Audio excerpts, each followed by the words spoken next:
नमस्कार मित्रांनो, जर तुमचा महिन्याचा EMI हा तुमच्या मंथली इन्कम पेक्षा जास्त असेल तर हा व्हिडिओ तुम्ही संपूर्ण बघा।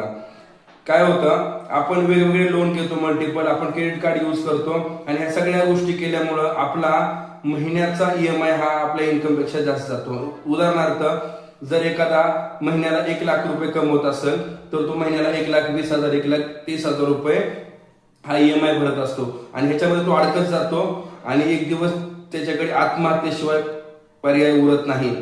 तर तो अगदी 30-40% EMI इंटरेस्ट रेट पे करत असतो। क्रेडिट कार्ड तुम्ही ज्यावेळेस स्वाईप करता त्याला 30 ते 35% सुद्धा इंटरेस्ट रेट लागू शकतो। तर तुमचे हे सगळे EMI सगळे लोन एका जागी आपण क्लब करून तुमचा EMI आणि इंटरेस्ट दोन्ही आपण कमी करू शकतो। काळजी करू नका, यासाठी आम्हाला खाली दिलेल्या नंबरवर तुम्ही कॉन्टॅक्ट करू शकता। धन्यवाद।